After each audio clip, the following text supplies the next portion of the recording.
I went to college. I went and worked out 5 hours a day. And I was working on construction. Because in those days in bodybuilding, there was no money. I didn't have the money for food supplements or anything. So I had to go to work. So I worked on construction. I went to college. I worked out in the gym. And at night, from 8 o'clock at night to 12 midnight, I went to acting class 4 times a week. So I did all of that. There was not one single minute that I wasted. And this is why I'm standing here today. With the age of 20, I went to London and I won the Mr. Universe contest as the youngest Mr. Universe ever. And it was because I had a goal.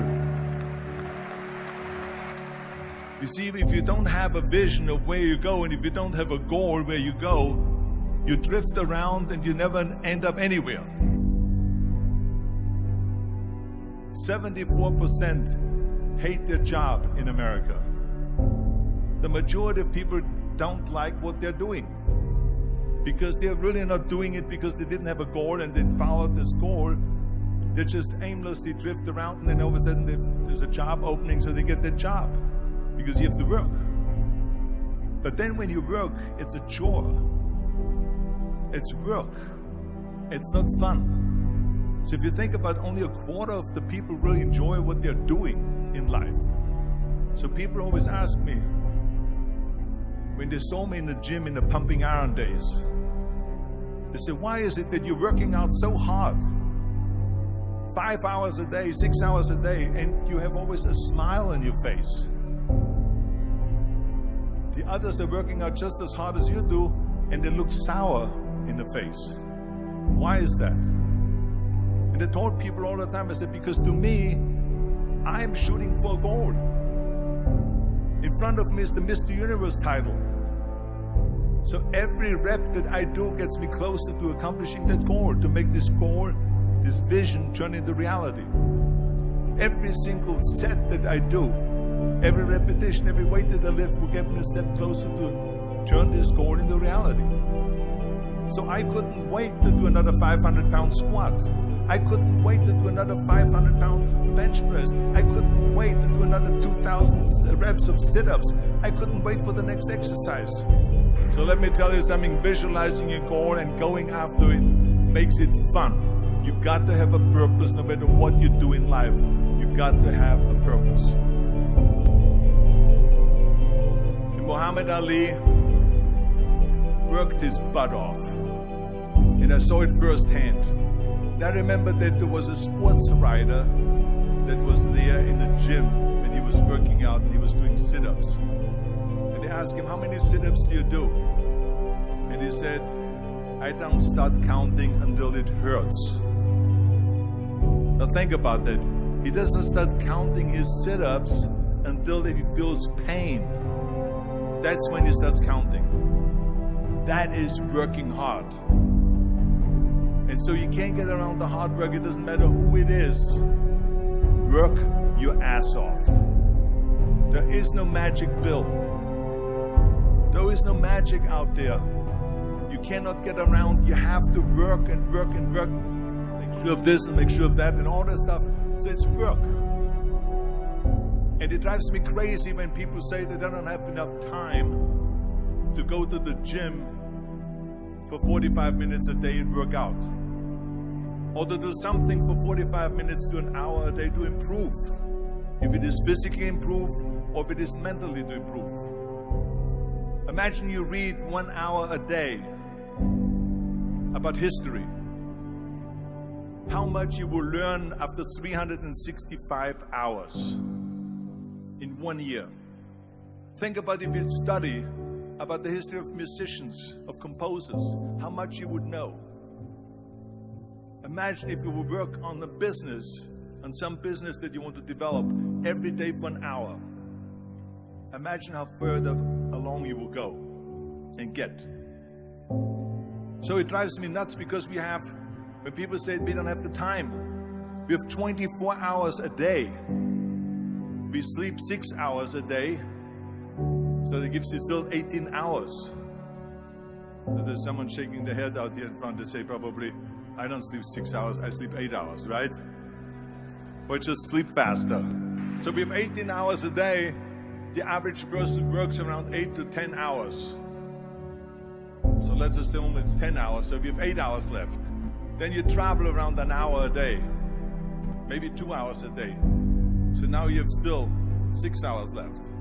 So what do you do with these 6 hours? What do you do with these 6 hours? Then we eat a little bit, then we schmooze a little bit, talk a little bit to people and all that stuff. But you can see how much time there is available if you organize your day. So you got to work hard. I hate plan B. And I tell you why. Because we have so many doubters, as I've said earlier, the no-sayers. We have so many of those people that say no and you can't do it, that's impossible. That is okay because we just turn off, as I said earlier, and we listen and we hear the no being a yes. You can't do it, you can do it, and all of that. So that is possible to do that amongst all the negative people around you. But when you start doubting yourself, that's very dangerous. Because now what you're basically saying is that if my plan doesn't work, I have a fallback plan, I have a plan B. And that means that you start thinking about plan B, and every thought that you put into plan B, you're taking away now that thought and that energy from plan A.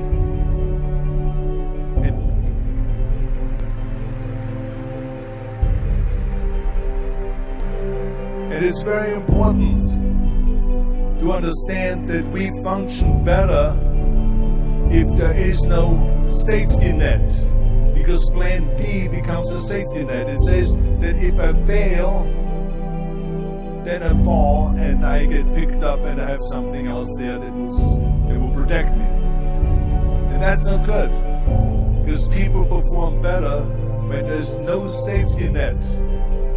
People perform better in sports and everything else if you don't have a plan B.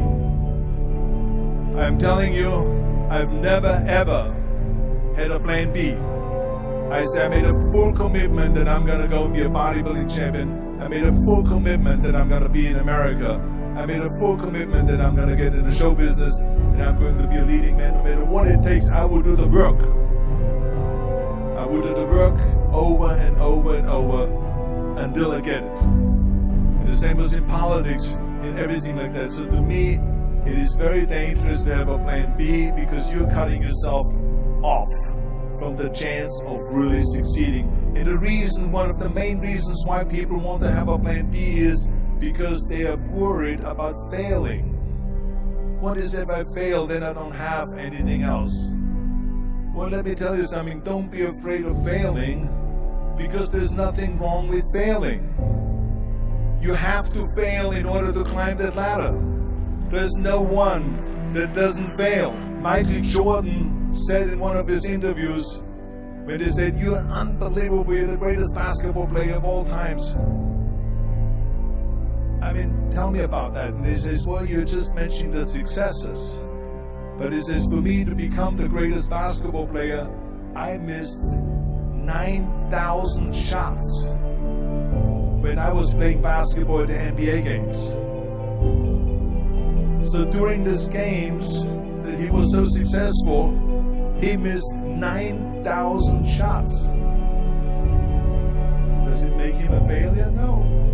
He's one of the greatest basketball players of all times, but he failed 9,000 times. Do you get it?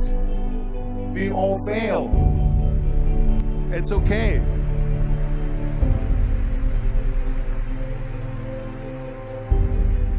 What is not okay is that when you fail, you stay down.